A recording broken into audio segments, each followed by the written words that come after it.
Pete and Joseph find their new normal, Warner Brothers finds a new sugar daddy, and Paul Dano finds out he's America's sweetheart. Oh, it's time for class. Class is in session! Roll call! Bueller. I'm gonna be late for class. Bueller. Am I hallucinating here? Just what in the hell do you think you're doing? Late for Jones. You're mine now. You belong to me. Did you study for the test? No more complaining. No more Mr. Kimball to go to the bathroom. Nothing. There is no bathroom. Hello, classmates, and welcome to another episode of Middle Class Film Class. I'm your host for today, Joseph. I'm Peter. And no Tyler over there. He is resting well. Yes. From what I've heard. We have a great show for you today. Welcome everyone on YouTube Live and otherwise, and of course the OG audio-only classmates in podcast land. Yes. Welcome back. Yes, Joseph. thank you. I know it's been very sporadic here on the show lately. It's been something. Yeah, it's sick season. I was sick earlier, like a month ago, and then I got sick again within the end of the month, and then that was really annoying. And then feeling good. Yeah, it's just. But now I'm like, I feel like 100% better now. Your love is she teaches young children. Yeah, and they're disease ridden. Yes. She's always walking with a proverbial cloud of germs over her. Yeah, I don't know. It's she gets like with respect. Yeah, she gets kind of sick. Yeah, she has a low grade illness. She's always either just getting over a cold or just starting a cold, or it never feels a cold coming on. It never fully forms because her immune system memory is so strong that it just has like most viruses already in the library of her brain. Nice. That knows how to defend against the virus. So me, not so much. But yeah, here again, feeling well finally, and enjoying the beginning of the holiday season. That's right. And it's just the two of us. Yes, just the two of us indefinitely. Maybe. Yeah. We don't know. We're not sure. If you didn't listen to last week's episode, Tyler broke his back. Like, not in half, but like he broke two vertebrae. Me and Joseph were talking about that. He is in one piece still. Like, does that mean, like, does that count as a broken back? Two fractured vertebrae? Yeah, I don't know. It's definitely it's not Something's a broken broken. back yet. Yeah. He did the Mike Tyson thing. Oh, He broke my back, spinal. Yeah, it was spinal. Yeah, it wasn't like it's not quite like Bane and Batman back breaking. Yeah. You know, he wasn't lifted over his head and then, He's walking. Yeah. He's talking. He's not He's in pain. climbing out of a prison. Yeah. Last time we checked on Tyler, he said that, what did he say? He said, I think the pain is lessening, but I'm not sure if it's that or I'm just getting used to it, which is a depressing thing to think about. Yeah. And he always kind of walked a little bit like he was in pain all the time. Yeah. Well, just that life was in pain. Yeah. Yeah. So. But yeah, he's recovering somewhat, I guess. We had some good well wishes. Some people wrote into the show, and I screenshot the email and sent it to Tyler, and to lift his spirits. He still hasn't sent us like a voice message, or we haven't talked to him on the phone because he's sleeping most of the days. So I imagine if your body's trying to heal from something like that, who knows? And then I don't know if he's on pain pills or that's fucking with him. I don't know. Yeah, he's just he's going through it. Yeah, he's quite literally probably like more likely closer to living like Nosferatu a little bit. Yeah. In his I am an appetite for true detective, nothing more. Season 1 specifically. Yeah. He's already watched that through 3 times. But yeah, so we don't know exactly when he'll make an appearance again, visually or just via message, or for now it's just you and I. Yeah, and then if anybody wants to volunteer, they want to do a segment on the show or whatever, send us an email. We got a slot. Yeah, you can come in and do some streaming picks. You want to just sit in on like just a news segment, low impact sort of stuff, low committal.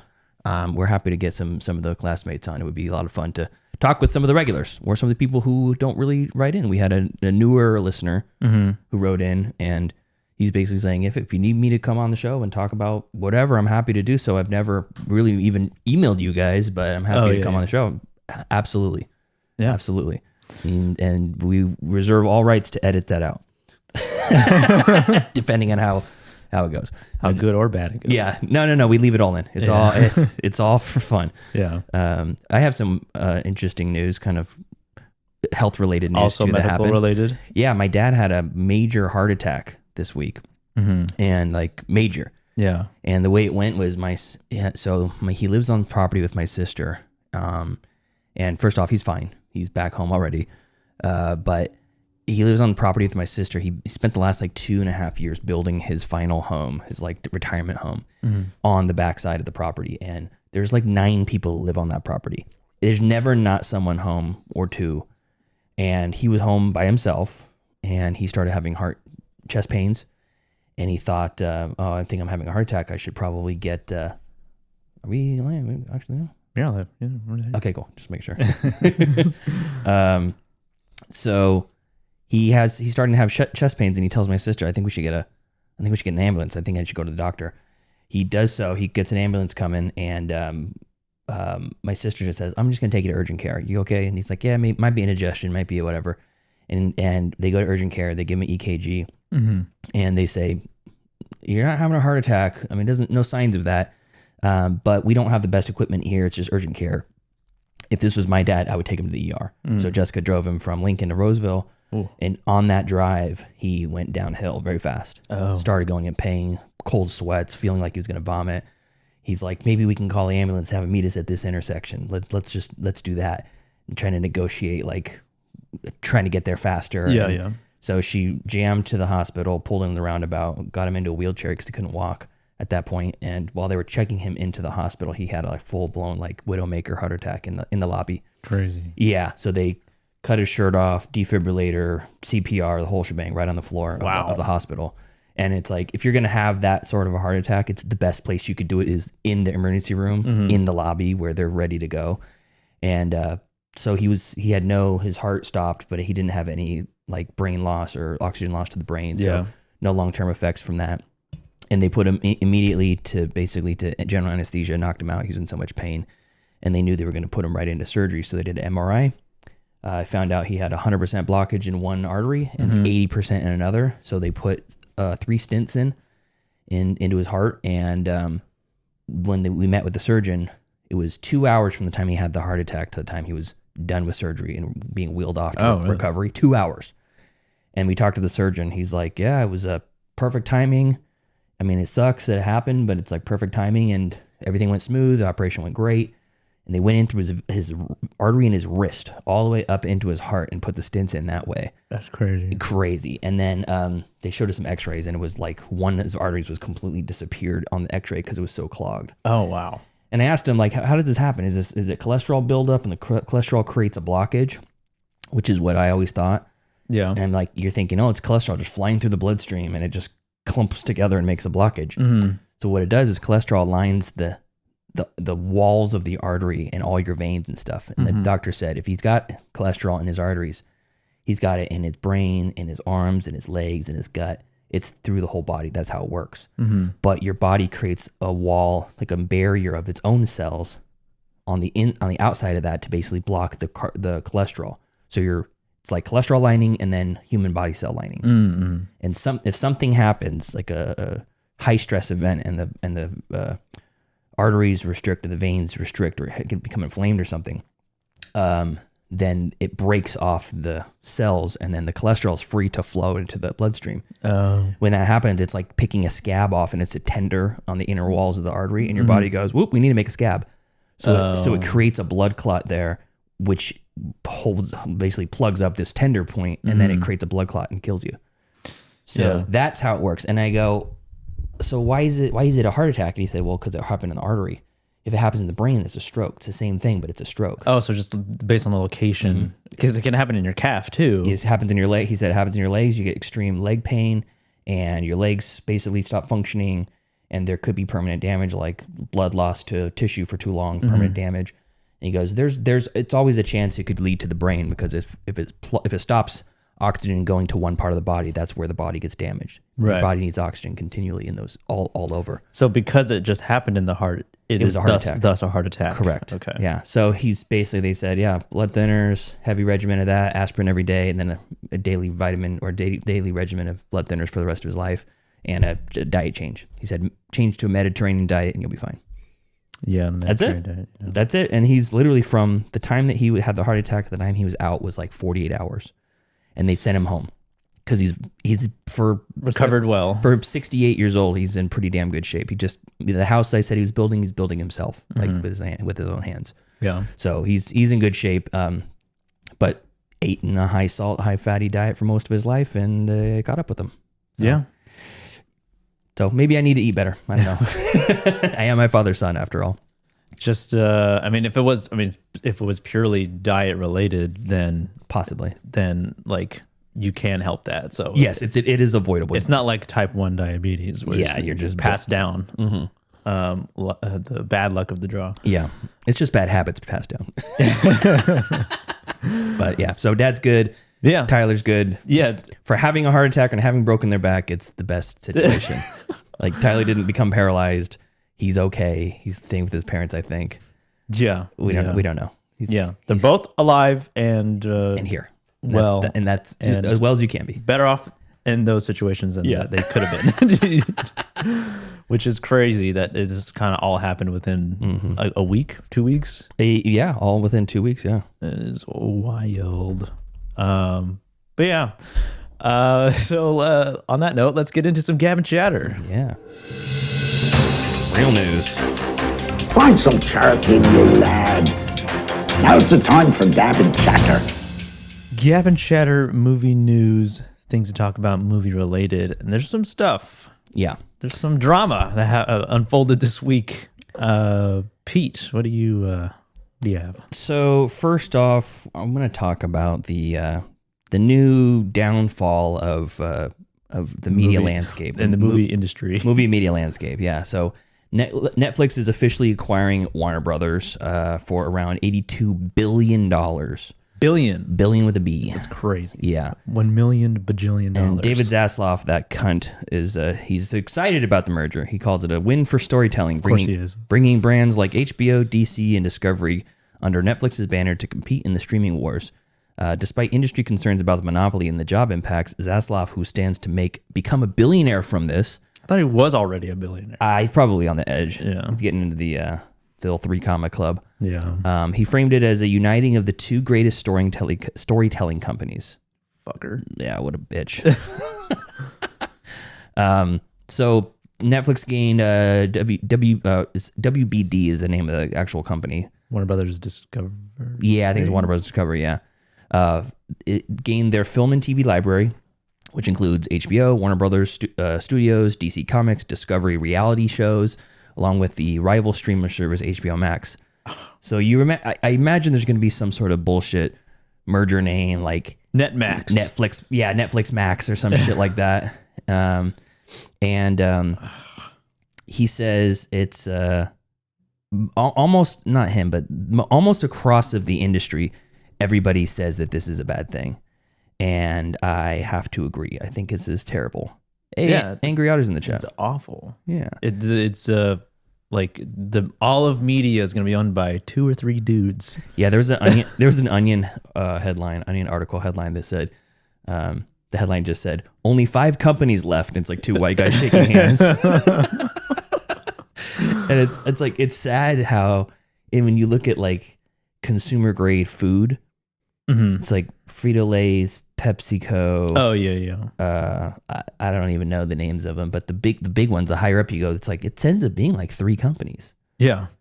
So it's like those are owned by a bigger company and then a bigger company. It's like an upside down pyramid scheme. Yeah. It's and it's like it's this illusion of choice that you have. But let me see if I can find the quote. What was the guy's name? It's Sarandos. Ted Sarandos. Yeah. So he says, he basically says that the movie theater experience is an outdated concept, and that streaming at home is what the audience really wants. Which I say fair. It's not. It's so fucking depressing, and essentially they're saying that they're going to take Warner Brothers theatrical window, like how long they're in the theater, and shrink it down to a much smaller Oh, the theatrical release is only going to be like 2 weeks. Something like that. Yeah, they haven't said numbers or anything like that, but they're basically saying, yeah, we're going to shrink that down because that's a detriment to the audience. But like that's the best way to experience it. And when people were driving hours sometimes to go see Del Toro's Frankenstein in theaters because it was a Netflix movie that did have a theatrical run. People right now are for Oscar qualification. Yeah, just qualify for Oscars. And it's like, and Netflix is such a big player that I wouldn't be surprised if they have enough pull to lobby the Oscars to say, well, now we don't have to have a theater run in order to qualify for the Oscars. Yeah, well, now the Oscars have a choice to make to either allow, to keep allowing Netflix movies to be qualified for nominating or not. Yeah. My guess is that they would lean towards still nominating them, but I know the Writers Guild of America have made a statement against this merger, and the Directors Guild as well, and also SAG. Well, President Nolan, he can save us. Yeah, he's already announced he's got he wants to have a meeting with the owners of Netflix and Warner Brothers until they're This is just because Nolan left Warner Brothers to go to Universal. And Warner Brothers, hey, there might be some truth to that. Warner Brothers is petty bitches. Yeah. And now they're like, well, fuck you. We're just going to go straight to streaming now. There could be some truth to that. I know they were salty about that whole thing, and he kept their paycheck. He kind of left them holding the bag, which is funny. Angry Otter says, in the future, everything is Taco Bell, as predicted in Demolition Man. Or if you're in another country, it's Pizza Hut. Yeah. Which version did you see growing up? Taco Bell. Me too. It was Taco Bell. It's so crazy that we've seen this sort of like, I don't know if this is a full circle moment, but the arc of Netflix from its beginning to being the answer for a lot of like, for people in movie watching and being like an ultimate pioneer in like being exposed to like movies and having access to different movies and having that rental service and the disc delivery. It really was a game changing. To now, it's become you've lived long enough to see yourself become the villain. I saw a meme that was Cillian Murphy as Oppenheimer staring in the screen, and it says the guy who invented Netflix right now. I assume he's not involved anymore. No, I'm sure he's been bought out long ago. Yeah. There's a quote from Ted Sarandos. We've released about 30 films into theater this year, so it's not like we have an opposition to movie theaters. My pushback has been mostly in the fact of the long exclusive windows, which we don't really think that that's consumer friendly, he says. AMC and other chains are looking into reestablishing a 30 or 45 day window to re-energize movie-going that has dwindled through COVID. The biggest chains often won't run Netflix films with truncated windows like they request. So, yeah, I don't know. Doesn't it feel a little kind of like the Hays Code in this way, where it's like, not that there's censorship, but it's like a similar type of. Well, the theaters are they want butts and seats, right? So they're like, okay, well, we're gonna leverage the fact that people want movie theater experiences, and they're gonna say you have to have a 30 to 45 day window minimum. Netflix is like, I only want a 1 week window, so they're like, fuck it, we're not gonna run your movies then. Yeah, because the large theater houses. Yeah. So, but then if Netflix has the power, they're almost like putting pressure on them to say, okay, well, now we have all of Warner Brothers stuff. So if you don't run our Netflix stuff for a week, we won't let you run one battle after another.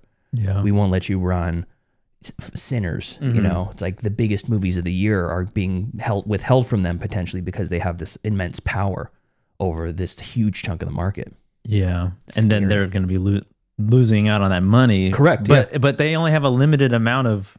They would have to exclusively show those movies in all of their theaters I feel like, to make as much money from them in that 1 or 2 weeks that they have access to them. Oh, I see what you mean. Like they have to run them on a ton of screens. But that's assuming from like a statistician's perspective that in this theoretical world, if you have say 500,000 potential customers that are going to want to watch that movie, they're all willing to do it on the first weekend, or the second weekend. It's like, I don't like watching movies on the first weekend. No, I don't like the crowds. Not most of the time. No. Like breathing in the air of all these other people. Yeah, there was a time in my life where there was that, you know, but it's a lot rarer these days. Yeah. But yeah, like I hate most people. the that is so antithetical to the whole movie watching experience. And I think I was either one of those fuckers, Zazav or Sarandos, both have villain names. I know, they really do. Where they're like, they were responding to, don't you think this is going to hurt theaters or hurt movies, the movie industry? They're like, no, this is actually going to help it, said the billionaire. I know. It's like everybody who's subscribes to the Trump cult. Yeah. It's like, no, we're not releasing the numbers because they're too good. It's like they just lie loud enough and long enough, and people are like, oh, okay, yeah, that's fine. I mean, we have bigger problems in the world than movie watching in the real world, but I think the problem is, one of the biggest problems of this is the fact that most people aren't into movies as much as movie fans who are against this. Mm-hmm. So like, correct, yeah. The loud opposition that I hear is because I surround myself online with film fans. So it's like that that represents a minority of the population. Mm-hmm. Unfortunately, the laymen are gonna be like, yeah, I don't want to. I get to stay at home and watch movies in the comfort of my own home. That's like those people. So it's like my parents, or like the people who, like, my mom hasn't stepped foot in a theater in years. Yeah, I mean that's true, but it's like so when we had Seth Vargas on the show a couple weeks ago, I guess it was just last week. Yeah, it was just last week. Mm-hmm. He doesn't lament the loss of multiplex theaters whatsoever, because he basically says, one of his Twitter posts, which I love, is human beings are going to gather in dark places to tell stories for the rest of time. It doesn't have to be a corporation, an AMC or a Regal or whatever that gives you the biggest and best experience. If you lock yourself in a dark room with a slightly larger than average screen, with the agreement that the other people around you are going to shut the fuck up and put their phones away to watch a movie, it's like shared dreaming. It doesn't have to be this huge experience, although it is nice to have Dolby Atmos when you're watching Dune. Yeah, it is one of the greatest experiences to see Dune Part 1 and 2 in IMAX with Dolby Atmos. Yeah, it was. And rumbling my asshole as I watched the Sardaukar. It's like we're like history is repeating itself in the worst way, where like Netflix is going to start like, we created this whole facility where you can watch a Netflix release. Oh my God. You know, it's like, because like all these streaming services that are buying up other streaming services are like, now we've got cable. Yeah, exactly. That's the joke, is that we've come full circle, and they're gonna market a bundle package of streaming services to the Gen Z or Gen X or Gen Z as cable. The best, I mean, no one's gonna do, most people won't do this, is like the best way to combat this would just to be like, everybody just leave. Everybody just not subscribe. Everybody just go somewhere else. And this is also like the biggest thing for like someone in the film industry and people in the film industry who aren't in the industry, like broke into the industry quite yet, is like, it's going to be really hard for them now too, because now it's like all monopolized into one place, and like no one's going to want to do that or keep following that path, or it's just going to be extremely difficult to do that. I think on the other hand, though, this is like probably one of the best moments to get into indie filmmaking more, and propping up more independent filmmaking and sort of like community-based promotion, as opposed to like, I guess like nationwide, or I get professional. What's opposite of indie? Corporate. Dependent. Yeah, corporate. Dependent filmmaking. Corporate filmmaking, I guess. Yeah, I feel like going to your local screenings, supporting your local filmmakers is probably the best thing that you could do in this corporate run world. And that even transcends into like the fucking politics of the world now. Is like, it's affecting everybody on a global scale, and the best thing you could do to combat that on a local level is getting involved more within your community in many different aspects, and not just in the art community, or filmmaking community.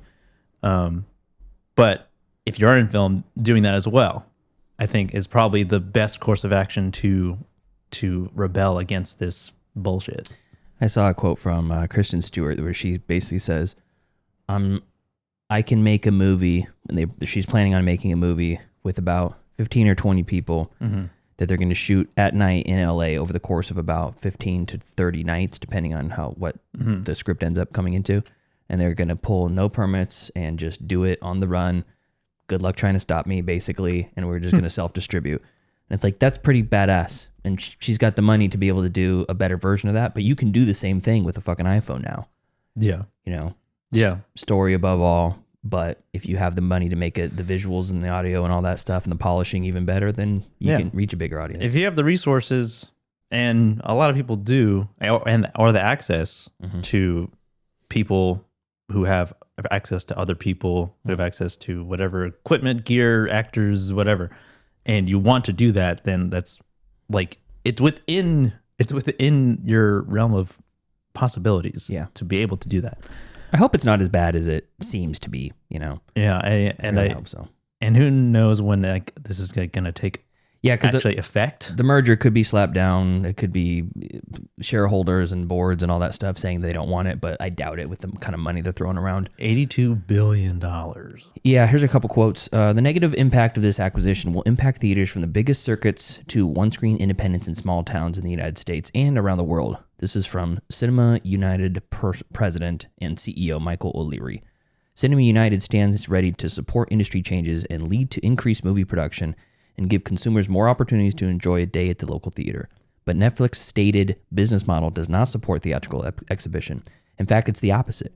Regulators must look closely at the specifics of this proposed transaction and understand the negative impact it will have on the consumer, exhibition, and entertainment industry as a whole. Yeah, it's concerning, but it's good to see the people pushing back, and it's almost across the board. Creatives, people behind the camera, in front of the camera, are very concerned about this, and hopefully there's enough push to make them realize that this is a really bad idea. Yeah, for everybody else. Yeah. It's a good luck everybody else type of moment. Yeah. So, Wow. anyways, that's all I got. But yeah, fuck them. Fuck Netflix. Another super great news. Tarantino is running his mouth again. And he continues to confirm that he's kind of a piece of shit. And in calling not just Paul Dano, but also calling out Owen Wilson and Matthew Lillard as people that he just doesn't like or hates. Like in terms of acting, I don't know if he knows them personally, or maybe I'm sure he's cross-class. He tried to get all three of them in one of his movies, and they all said no. And now he's just salty about it. But he went on a podcast, the Bret Easton Ellis podcast. Wait, what? That's where he said this? Yeah. The writer of American Psycho? Yes. Okay. That wonderful person. Piece of shit. Yeah. known misogynist. Yeah. And he's not impressed specifically with Paul Dano. There's a quote for everything on this show. Specifically in There Will Be Blood, because he named There Will Be Blood in his top 10 movies of the 21st century. And he ranked it at number 5, noting that it would stand a better chance to be in number 1 or number 2 if it didn't have a big giant flaw in it. And the flaw is Paul Dano. Damn. Obviously, this is his quote, obviously it's supposed to be a two-hander, and it's also so drastically obvious that it's not a two-hander. He is weak sauce, man. He's a weak sister. Wow, what the hell does that even mean? Yeah, I don't know. And he also continues on Daniel Day-Lewis's performance. Daniel Day-Lewis shows that he doesn't need a strong foil in the movie. He doesn't need anything. The movie would have had more. There would have been more stringiness to the beef. And again, it's supposed to be a two-hander, and it's not. Doesn't sound like he likes the movie. Yeah, I know. So you put him with the weakest male actor in SAG, the limpest dick in the world? That's what he said. Wow. Okay. He goes on, I'm not saying he's giving a terrible performance. I'm saying he's... Is that exactly what he's saying? I know. What are you talking about? I'm saying he's giving a non-entity performance. I don't know what the fuck that means. I don't care for him. I don't care for Owen Wilson. I don't care for Matthew Lillard. Okay. What? Just out of nowhere? Yeah, just like, and on that note... By the way, fuck Matthew Lillard and fuck Owen Wilson. Who else? Who else got thrown in the mix? Did anybody else get thrown in the bus there? I think it was just those three. Yeah! Yeah, I think it was just those three. And like Owen Wilson and Matthew Lillard catching strays when I don't think they're in any of the other movies that he named as his top 10. And before these comments, he went on, I don't know if it was in a podcast, it was some interview talking about how the writer of Hunger Games should have sued the writer of Battle Royale should have sued the writer of Hunger Games. Okay. Because it was the same, he's saying it was the same premise. Yeah. Putting kids in a situation where they have to kill each other to win or live. A lot of people feel that way. But for him to say that, like, you ripped this story off. For Tarantino? Yeah. That's Fuck it, fucker. Kettle, this is the pot. Yeah. Like, if he wasn't, like, so prolific at making movies, if he didn't have, like, the quality of movies that he does have in terms of, like, the writing, his well-written characters and his pretty well-written dialogue and, like, basically being able to capture the essence of cool in most of his movies. Yeah. No one would give a shit about what he's saying. But because he does have this track record, and obviously nowadays he's very polarizing in the film community world, especially for people getting, like, I feel like Gen Z coming up and discovering Tarantino, it's like one or two ways. Like, you fucking hate him or you, like, love him. And it's pretty much a high tier film bro thing to say Pulp Fiction is, like, your favorite movie or your favorite Tarantino movie, or Tarantino is your favorite director or something, or in your top 3 or whatever. And I'm not saying they're wrong or anything like that, but I don't not agree with that take. It is very film bro-y for sure. But Tarantino is, like, everybody's known he's stolen shit. Everybody knows that he just lifts things from other movies. Full characters. I talked about one of those Shaw Brothers movies I got from that box set from Arrow. And there's an entire Kung Fu master, which basically everyone is aspiring to beat, his name is Bai Mei. Like Pai Mei from Kill Bill. Looks exactly like him. Long white hair, long white mustache and beard, walks the same, long robe. Yeah. And you're like, he pulled the whole fucking character. Yeah. So for him to say these two stupid things, one that was very hypocritical about stealing from another source material, and the other one about Paul Dano and Owen Wilson and Matthew Lillard, like, you couldn't be more wrong. Yeah. It's like, obviously you can, like, it's subjective, but to say that, like, he's weak, like the weakest actor in SAG, it's also, like, just weirdly hateful. Has he ever met Jeremy Piven? It just seems so.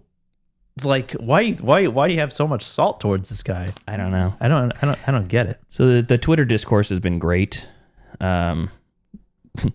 Chris Supreme on Twitter says, "You just created a million Paul Danos." Death of meaning. Toni Collette just posted this about Paul Dano, and on her Instagram, it's because she worked with him. Yeah, on A Little Miss Sunshine. It's the scene where he's having the breakdown, and she put a crown on his head. And it's a picture of them two together. Yeah. The cinema prism. Sorry, but Paul Dano is one of the absolute best beast of an actor. Everyone's going for him. Let's see here. Cinema tweets took sides. Cinema is Paul Dano. Posted a couple pictures of him. John Cusack, the John Cusack. Paul Dano rocks. Great actor. Quentin Tarantino news even. Sorry, Quentin, but Paul Dano is one of the most underrated actors of this generation. And director. Yeah, he did make Wildlife. Yeah, which was solid. I thought it was great. Yeah. Maya Rudolph joining the war against Paul Dano. Who's married to Paul Thomas Anderson. Matt Reeves. Paul Dano is an incredible actor and an incredible person. Yeah. Ben Stiller. Paul Dano is effing brilliant. And film updates also took sides. Paul Dano and There Will Be Blood posted the scene where he's casting the demons out of the woman's hands. Yeah, it's so crazy. Yeah, it's a wild take. Yeah. Simu Liu also. Oh, Simu Liu? Oh, cool. Commenting, I think, on... He's divisive, but I like him. Yeah. I don't know, man. I think Paul Dano is an incredible actor. So says he. Alec Baldwin made a post. If you don't love Paul Dano... Like, he made a video post. Oh, really? Oh, yeah. cool. If you don't love Paul Dano, he went like... So, yeah, he's probably loving all this shit anyway. Who, Tarantino? Yeah, he's probably loving all this hate he's getting. He just seems like that kind of guy. Yeah. The contrarian a little bit. Yeah, he doesn't mind being the asshole. Yeah. I mean, he's made a career kind of off of it a little bit, off of like really stupid shit that he said throughout the years.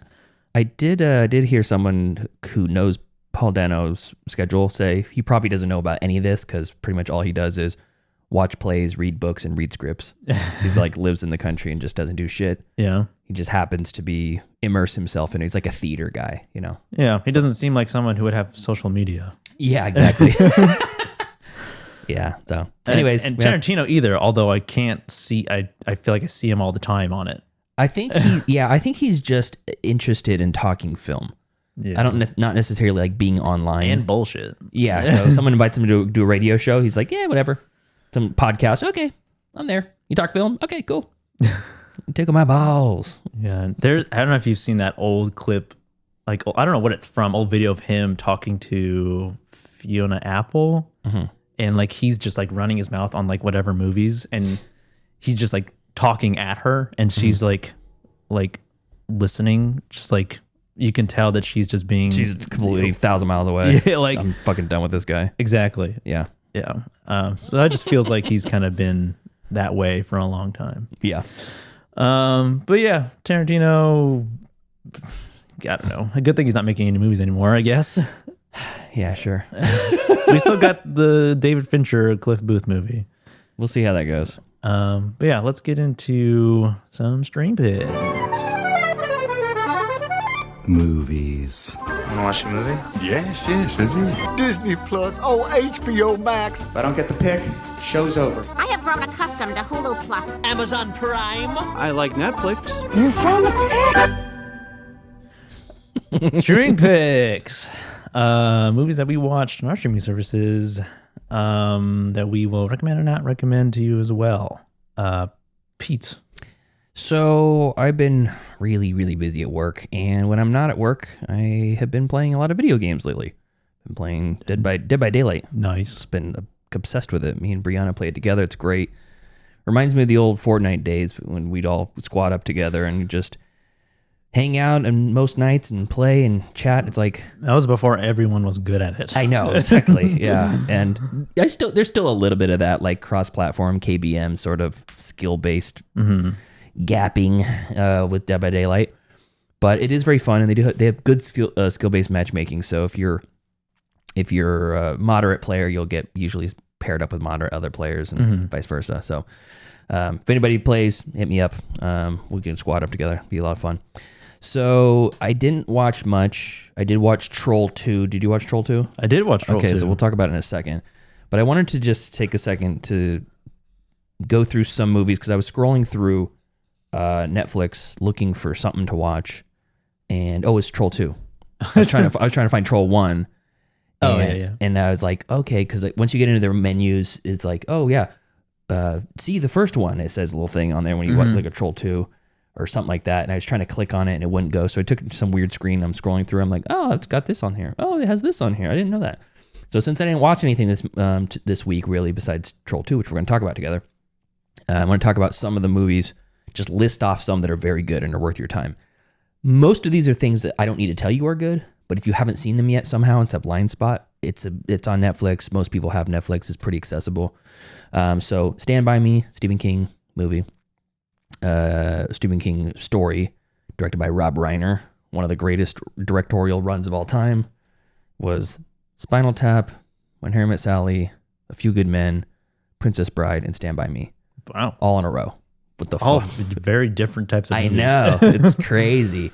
But Stand By Me was one that I watched as a Stephen King run for binge movies. I'd never seen it before, and it nails it. It's totally worth it. It's a great movie. Deanna's dad loves the movie. Yeah. It's got it like on 3 VHS copies. He's got 3 VHS copies of it.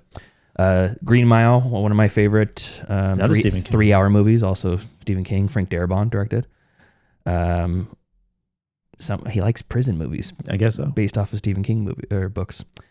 Boyhood, Rick Linklater's Boyhood. Nice. Yeah, it's absolutely worth it. We covered on the show. The full Knives Out trilogy, Knives Out, The Glass Onion, and soon to be Wake Up Dead Man. Yeah. Wake Up Dead Man is not out yet. It's in theaters. You'll see it on Netflix shortly. The Killer, David Fincher's newest one.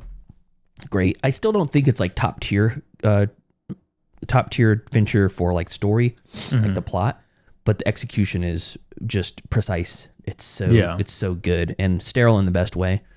Collateral, Michael Mann's Collateral, starring one of the very few villain roles of Tom Cruise's career. Yeah. So cool. Jamie Foxx, Tom Cruise, and I can't remember who else is in it, but it's a banger. It's mainly them two. I think it's pretty much the two of them, yeah.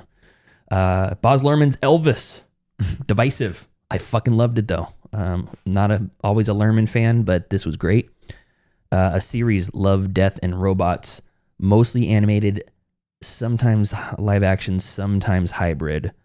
And it's kind of like a Black Mirror sort of series where it's an anthology and none of them really fit together and some of them have a very different tone. Mm-hmm. But it's all based off of some sort of technology of some sort. It's a really interesting series and there's like 4 seasons of it. They're all great. Blue Eye Samurai, another adult animated series, which is great, only on season 1. I'm hoping they just picked up for season 2 because it left on a cliffhanger. I thought it did. I think so, but I don't remember 100%. There's actually set it up for like 4 seasons, but depending on if they got renewed for 2 seasons, they might squeeze it into 1. Mm-hmm. Arcane, another animated series based off of a video game. League of Legends. Never played League. I don't ever plan on playing League. It's a poison of a game by all accounts, but it is the series is good. You don't need to know anything about the game to watch it. The series is, and it's 2 seasons, self-contained, and it's done. Very, very worth your time, and it's a good show to watch to catch some of the pop culture references because you're like, who is this character I've seen so many times? There's one of the most famous cosplay characters, Jinx, comes from that. Mm. And then there's I saw Godzilla -1 on here. I thought, oh, that's cool. Mm-hmm. I wonder if they have Godzilla -1 minus color, and they do.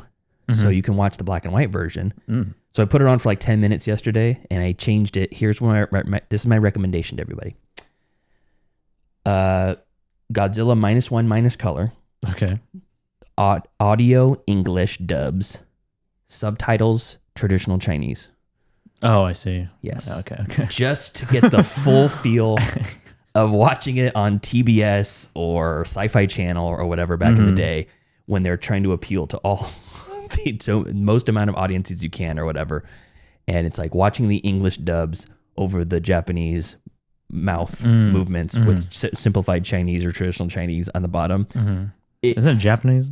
I mean, it is the Japanese movie, but the ones that I saw, I'm pretty sure were written in Chinese. It could have been written in Japanese. As a youngster, I couldn't tell the difference. But okay. But either way, I mean, even if you put Japanese subtitles on it, it's still like, it feels right. Mm. And in my head, I'm not a huge fan of like... This is right. Yeah, this is correct. We're here. We're home. I'm not always a fan of like the, let's put it in black and white and re-release it or whatever. And I thought that Godzilla -1 wouldn't work that way, as well that way. But as soon as I turn it on, I'm like, okay, this feels right. Mm-hmm. So I recommend, if you haven't seen it, or if you have seen it, maybe throw it on. Maybe if you're just doing some chores and you're walking around the house, throw it on, because that's how I feel like the old Godzilla movies were meant to be. You're flipping through the channels, you come midway through the movie, and it's like, oh, this is the one with Rodan, cool, and it's just on, and the dubs don't match the lips and any of that stuff, and you're watching it and it's like, maybe the acting's good, maybe it's bad, I don't know, I can't tell with dubs, you know. So and then there's a ton of Godzilla animated movies that were there that I'd never even heard of before.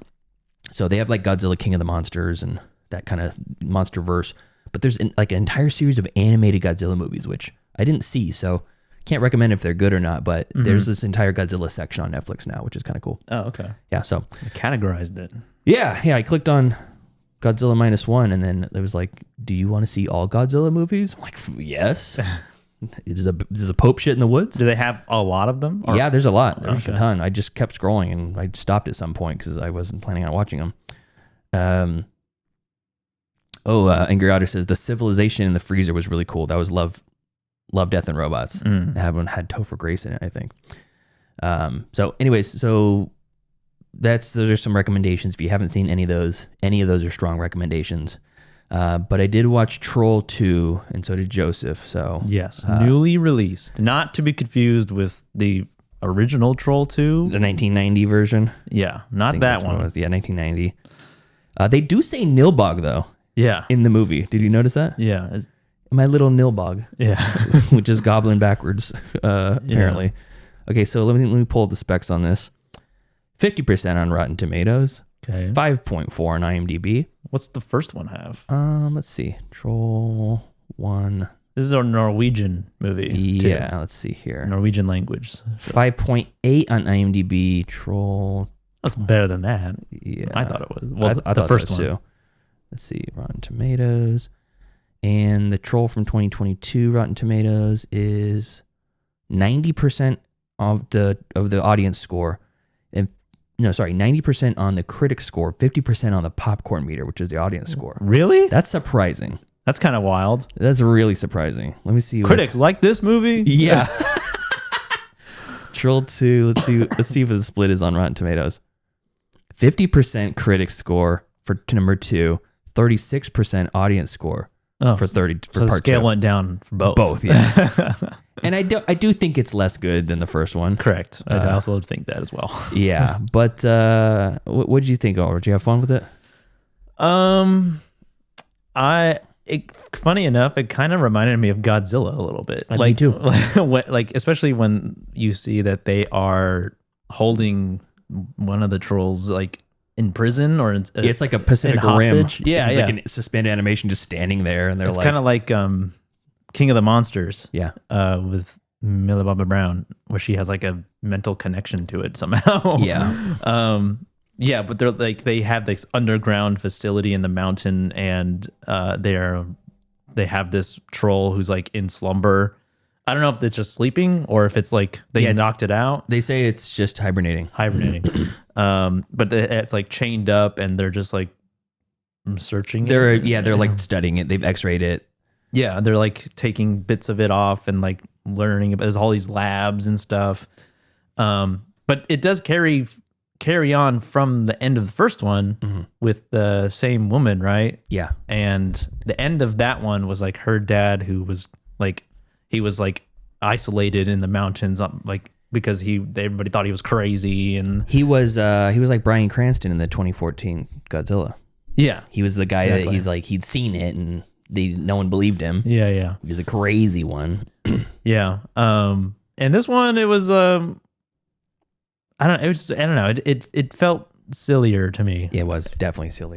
The first one, like it was like the concept, like overall, is like obviously like outlandish, but they're leaning into their Norwegian mythology of trolls and like the mythology of trolls. This one just kind of felt like it's not. I can't even say it was a cash grab because I don't even know how did they make any money off this. Well, I mean, it's a cash grab for the director, maybe. Yeah, Or the writers, like all the crew and like everything. But it just wasn't. I just really wasn't into it that much. Honestly. It felt like a really kind of threadbare story. Yeah. Where the first one felt like kind of interesting, and they have the bones of the trolls under the ground and under Oslo, and this felt like a cross between Godzilla versus Kong and National Treasure. Oh yeah, because they're like, they're looking for the Olaf. Yeah, we're looking for King Olaf, the tomb of King Olaf, and they use like a map that was written by him. And there's a marking on the catacombs that they found in the trolls cave, and they're like, well, this is where we're gonna dig now. It's like they didn't think to dig where the fucking rune was under here this whole time. Yeah, and I think that they also think that it's more clever than it really is. Like the nerdy character with the nerd wife. Oh yeah, they got kind of some one-liners that they're saying from time to time. Like they named the troll that's in suspended animation some name. It's like a Nordic name of a god or something like that. And he goes, I call him Megatroll. And like everybody stops like for applause break or something. And I know, was that supposed to be a joke? I don't know if there's a joke or not, you know? Yeah. And yeah, I kind of knew when they showed that, like, there's like they have one page of King Olaf who like fought the trolls, right? And you're like, it says, banish all trolls or whatever from this land. Yeah. And it's like, but we're missing part of the page. And I'm we're, like, we're very confident that we know what the message means. and I'm We're like, no, that means it doesn't. I see where this is going. Yeah, exactly. They're like, no, actually, they're cool. Yeah. In no uncertain terms, we shall not banish the trolls. But the not part was cut off. Yeah. Tiny Tim, who did not die. Yeah, it was very okay. Yeah, like It was turn your brain off stuff. I really didn't feel compelled to watch. yeah. I did like where the same couple got their house destroyed Oh yeah. the same way. That was pretty funny. Yeah. I when I saw that, I was like, I vaguely remember a house being destroyed, but did we see it get destroyed in the first one, or was it already destroyed? They were underground, like it was like a tornado was coming or something. Oh, They yeah. felt the earthquake, and they thought it was an earthquake, so they went under their cellar. And when they came up, they didn't see the troll. Came up, the half of the house was gone, and the giant footstep was in front of the house. Right. So we didn't see it happen, but we saw it happen this time after Yeah. they had just Finished rebuilding it. And I didn't realize it was the same people until Brianna's like, "Is that the same people?" I'm like, maybe that would be funny. And then it shows the news story. Yeah. It's the side by side of the two houses. It's destroyed the same way. Are the trolls the same? Is the one troll the same? No, because they killed the troll at the end of the last one. Right. They turned it into a mountain, a hill, or something like that. Oh yeah, that's right. That was the Mountain King, because they reference a Mountain King. I think this one is the Mountain King. Okay, I don't know. And then the other troll, the friend troll. Yeah, the nice troll. Yeah, is that a child of that other troll? I have no idea. Like, I have no idea. They really kind of rush through how she knows that that's a nice troll and that's on the good guy side. Yeah, like and she unlocks it to go fight the other one. Yeah, she's like friends with this. Which troll. again is just like Godzilla versus Kong. It's like, how do they know Kong's the good guy? Well, I guess it's from the first one, Kong Skull Island. Okay, that makes sense, I guess. Oh, they got the deaf chick who can talk to it with her brain. Oh yeah. You know, so they know it's nice. And the monkey, it's kind of like a human, so I guess it's more like us. You know, less like a lizard. Yeah. So, but they're both trolls. Yeah, they're both trolls. One just has a shorter beard. Yeah, one's younger possibly, when one's slightly bigger and more powerful. I don't know. Yeah. And I also felt there was a million other ways they could have detonated that bomb. yeah, Can't we just land the helicopter and get a different detonator real quick? yeah, like what? Like what's the ticking time limit on this? I thought grenades, you pull the pin and you could throw it, and like you pull the pin, and it blows up immediately. You can, but you can't change the delay on it. You can't make it like a 45-second delay and throw it from the helicopter. It's like a 3-second or 5-second thing. That whole sacrifice seemed unnecessary. It did to me. Also, they didn't really build up the emotional connection between the two of them to really like make it be like they were like trying to like foreshadow, like, remember, you're Clark Kent, not Superman. Yeah. And then he goes and does the whole thing and jumps into the guy's mouth. And and then she's like, Superman. And then I think they leaned on the emotional connection that you might have built from the first one carrying over into the second one. Yeah. I honestly don't remember that guy from the first one. You don't? I remember him. I don't remember the nerd girl though. I remember her. Oh, really? That's funny. Yeah, it was okay. You could probably skip it, but it leaves it open for a third one. Oh yeah, because there's a baby. I was wondering when that was going to come back, because when the troll breaks out, you see him grab the thing. Yeah. And then he's never seen in the movie ever again. Yeah, exactly. Until mid credits. Then he's Nick Fury at the end. Yeah. The post credit scene. Putting together a team. Team of trolls. Yeah. Troll Squad. Yeah, it's probably like a C minus. Yeah, definitely on the lower end. Well, the first one's probably like a B. Let's call it B. It's like a B level. But skip both of those. Watch Troll Hunter instead. Yes, Troll Hunter. 2009 maybe? Yeah. Mockumentary. Let me see. Let me get that right. Documentary team going to film this guy who is 2010. a quote unquote troll hunter. And then they go out and you see him and the trolls. And it's really fun and funny and it's great. Awesome. And there's enough troll sightings to get you satiated, but not so much that you're like, okay, I'm looking at a full scale CGI rendering of a troll walking across the landscape. Oh yeah. You know, that only That only works so often. And there's a variety of types of trolls. Yeah. You get different sizes, and then the end climax of the whole thing with the giant. That was really well done, I thought. And for an indie movie, solid. It's really good, and it's like a mockumentary or found footage, depending on which way you look at it. Yeah, and it's really good. That's from 2010. Let me see if it's streaming anywhere. Troll Hunter. Let's see here. Yeah, that one's got almost universal praise. Oh, whoa, it's everywhere. Roku, Canopy, Hoopla, Philo, YouTube TV for free, Plex, Distro TV. Distro? Yeah. I'm going to be canceling my Netflix and going to Distro. It's probably on Tubi if it's on all those. I've noticed that Just Watch has no longer list things on Tubi. Really? It's like they had a falling out or something.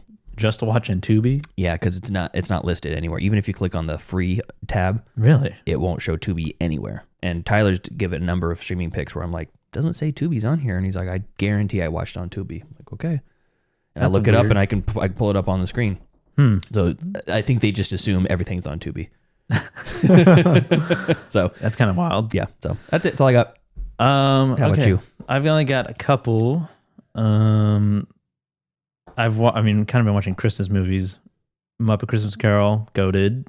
Grinch. Oh yeah. Ron Howard's Grinch, goated. Jingle All the Way, not a great movie, but nostalgia carries it for me. With Arnold Schwarzenegger. I wouldn't say it's goated, but I enjoy watching it. And yeah, so those are the Christmas movies. Ace Ventura of Nature Calls, the superior Ace Ventura movie. Real quick, How the Grinch Stole Christmas with Jim Carrey. It's on Amazon Prime, Peacock, Fubo, and Apple TV. Muppets Christmas Carol on Disney and Hulu. Yeah.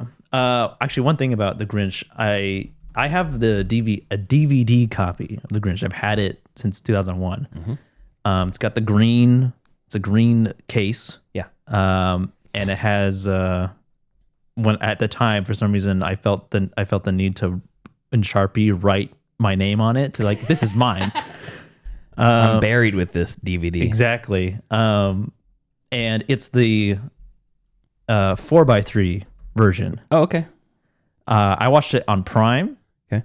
Which is I think it's a 4K remaster. Okay. Doesn't look as good. Really? As the DVD copy. Oh, I see, because you can see the cracks. Cracks are showing. For some reason, the 4K version, it's like grittier. Like it's like a bleach bypass over some of the scenes. Really? Like it's more grayscale. That's interesting. Or darker or more contrasty. So it's not that you can see like the makeup and stuff. That No, looks weird. It's no. the actual scan. Yeah, it's like it's not great. Okay. The DVD copy is like very like bloomy, hazy, like it has that sort of dreamy look to it, you know? Which is kind of, it's a Christmas movie and it's from 2000 or whatever. Yeah. And it just fits it a lot more. And I love it. So that's a technical gripe I have with the Prime version of that movie. And Jingle All the Way also on Disney, Hulu, Peacock, Ace Ventura, and Ace Ventura 2 on Netflix. I did watch the first Ace Ventura. That plays very much like a B movie. Yeah. After like watching it all the way through again, like I love that movie. Nowadays it could be argued that it's a little transphobic, but oh yeah, for sure. Where he's literally about to kill himself because he made out with a man. Yeah. Einhorn, Finkel is Einhorn. Yeah. Einhorn is a man. I know. And every time he thinks about it, he just literally shudders and like retches. It's a whole montage of him like cleaning out his mouth. Yes. He like burning his clothes, crouches down in a shower, butt naked, crying, like scratching his tongue off. Transphobic, homophobic, possibly. Yeah, I'd say more homophobic than anything. But then the whole end of the movie is when like he's like stripping Einhorn in front of all the cops, and then this is the worst case of hemorrhoids I've ever seen. Yeah. And then all the cops proceed to vomit. Every one of them are having the same reaction. Yeah, it was a little rough back then. We've learned a lot since then, though. You know, it's a different time. Yeah, it certainly was. When Nature Calls, though, I feel like is the superior Really? of the two. Interesting. It has the best intro. Oh, it's so funny. The cliffhanger parody of the raccoon. I love the slinky on the long stairs. Oh, It's a yeah. great idea. I was right there. It goes all the way to the last step. That's perfect. That's perfect. But yeah, actual stream picks. I did watch one battle after another. Oh, cool. Finally, Yeah. it's not streaming for free still. You have to rent it. But after all this time, I finally watched it, and I feel like I should have watched it earlier. Well, I know I should have watched it earlier. One, I should have watched it in theaters. Not because just of the theatrical experience that I would have gotten out of it, but also I wouldn't have had to hear so much hype around it Yeah, I feel that. to then watching it. And it was a victim of the hype a little bit, because there was so many things. Like overall, the movie was being like to be said to be like this masterpiece, this best movie of the year or best movie of the last 5 years, PTA's best movie or whatever. So I unfortunately, because of social media and all that, I had that brain, shroud. had that mindset going into it, expecting to be blown away. And for the record, it was very good. It was a really fun, weird movie. Probably Paul Thomas Anderson's most straightforward movie. Definitely is the most accessible for sure. And Sean Penn was insane. Isn't he great in that? He was crazy, and he was great in it. I did not expect to his character introduction to be that. Yeah. You're like, this is so strange, and then that to be some sort of fetish for him. when Brianna and I watched it together at home, she goes, "Oh, this guy's gonna remember this night for the rest of his life." And I'm like, "You have no idea where this movie's going, because it's the whole movie." Yeah, and there was a good amount of like subplots with that as well, in terms of like the Leo's daughter or Bob's daughter.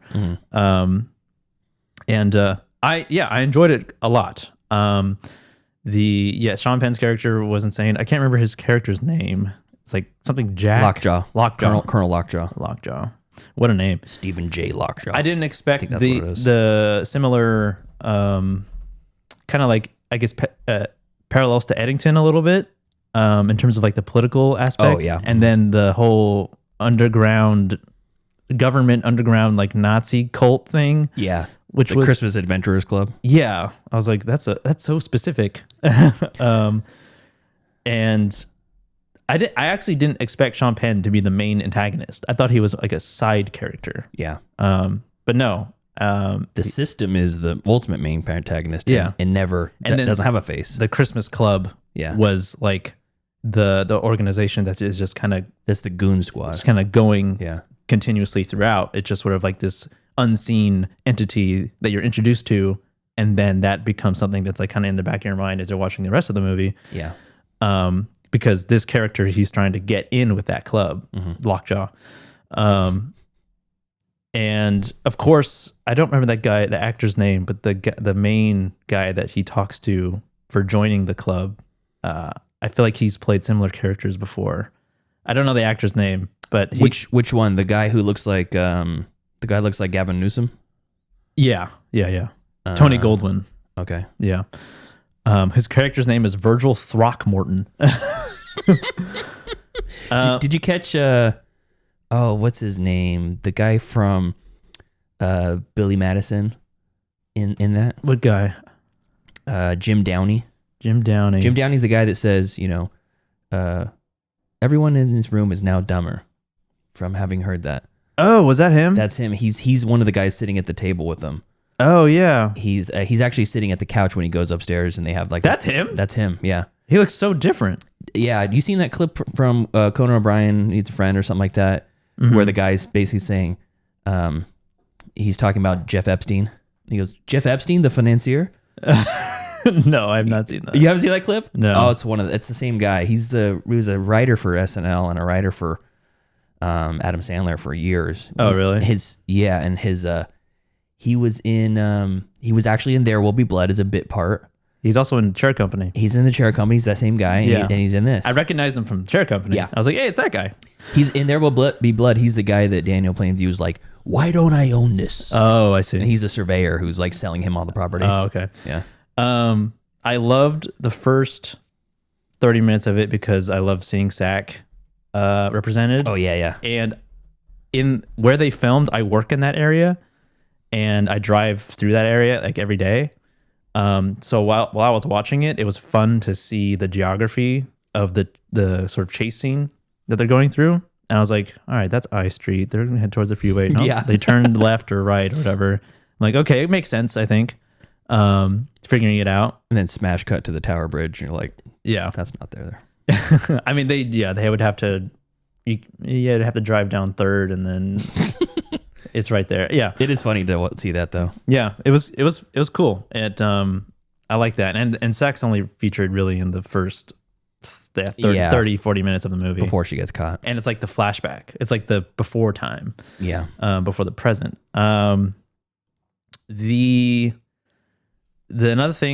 Another victim of the hype was the chase sequence towards the end of the movie and the desert. I kept on seeing like a frame of that road saying like this is the best chase scene or whatever of the year, whatever. And then it got to it, and so I was like, I was like, okay, well, I'm gonna get a chase scene here, and I'm not sure if just like I had different expectations, but it really was a very casual chase sequence because I feel like what made it unique was the way it was filmed. Yeah, rather than the rolling hills, rather than the chase scene itself, like the car chasing each other. It's more of like a car trying to catch up to another car. Yeah, because the camera is attached to the front and it's like a longer lens, so when it is going through these hills, you're kind of going with it like waves. Yeah, kind of like you're at the front end of a boat, and it's which was kind of unique. But then and I was like, kind of like, all right, what's the next thing that's gonna happen? It's like a straightaway chase scene, which I think in real life is scary because if you're out in the middle of the desert and you're being chased by somebody, like you got nowhere to go. You can't rely on your skills to get you away by making tight turns or hiding or whatever. You're only going forward. And in my head, I was thinking, how are they going to end this? What's the climax to this? And it was a really good ending to the chase scene. Yeah, and I like the fact that they were also playing with like the hills, like being able to see over the hill, like you're expecting to see like a jump scare from a car. Yeah, all of a sudden. Yeah. And the full circle moment with Lockjaw and the Santa Claus Club, Christmas Adventures Club, and that which was essentially the ultimate conclusion to that whole moment there. That was intense. That was crazy. And of course, I knew that. I was like, there's no way that's just the end of that guy. Yeah, of course not. But the actual towards the end, I was like, okay, I see what they're doing with this guy. This guy seems like he's unkillable. Like he's just like a force to be reckoned with. And then the whole nunnery sequence with Sean Penn was hilarious. It's like, I'm not gay. Yeah. If you think I'm gay, that's what you're implying. He's got a lot of great one-liners in it. Yeah. A lot of good clips he pull. The way he acts too when he's like, frustrated. He's just, it's got all those weird tics, the way he walks. Yeah. I mentioned that on a previous episode that his walk is an all-time walk. I was trying to figure out what it was about it that made it unique. It's like kind of like a limp. He's got a gait, like a limp to it, but it's like one leg is stiff or he's like clenching his butt or something the whole time. He's like carrying one of his legs, like he's like hiking it over every step or something. Yeah, exactly. And he has to drag it almost. And his arms kind of like walk. He walks like he's buff because he is buff for an old man. Yeah. So he was insane, and it was fun though. It was certainly a funny movie for sure. I think I liked most. Leo was good, but I think I found most of the other characters more interesting. Yeah, 100%. Especially Lockjaw, but also Benicio was great. So chill. I know, so casual, so just cavalier about everything. Yeah. And the whole like he's got a system set up for like escaping. Yeah. You know, they have like Underground Railroad. They've done drills and all this stuff. Yeah. You know, they got this whole thing set up. So that was fun. It's better on a rewatch. I'll tell you. especially with now that the hype is kind of worn off. It increased for me on a rewatch. Yeah. That's really the only thing. Yeah, that's enough. Yeah, that I watched. That was notable. Cool. All right, let's wrap this thing up so we can do a review. Yeah. All right. So thank you to our cool SCR duties over on Patreon. That's Javier, Heather, Michael, and Chris. If you want to support us on the Patreon, you can do so at patreon.com/middleclassfilmclass, or you can just watch on the YouTube and share with a friend. That's his own way of supporting too. Until next time. Thank you for joining us as Joseph and I gab and chatter. We reminisce about our lost friend Tyler. Hope you're doing okay, buddy. Follow us on Facebook, facebook.com/MCFC podcast, and send us an email, mcfcpodcast@gmail.com. And follow us on Instagram and TikTok at Middle Class Film Class, and on Twitter at Podcast MCFC. And follow us later on in the week if you're not on the live stream, or later on today if you are, as we review Train Dreams. Yes. Joel Edgerton's vehicle on Netflix right now. Getting a lot of hype, so we'll talk about it. See you next time. See ya. Like, not in half. Class dismissed. I gotta get out of here. The bell doesn't dismiss you. I dismiss you. You're free to go. See you next week. See you later. See you later. That's a wrap. Great show.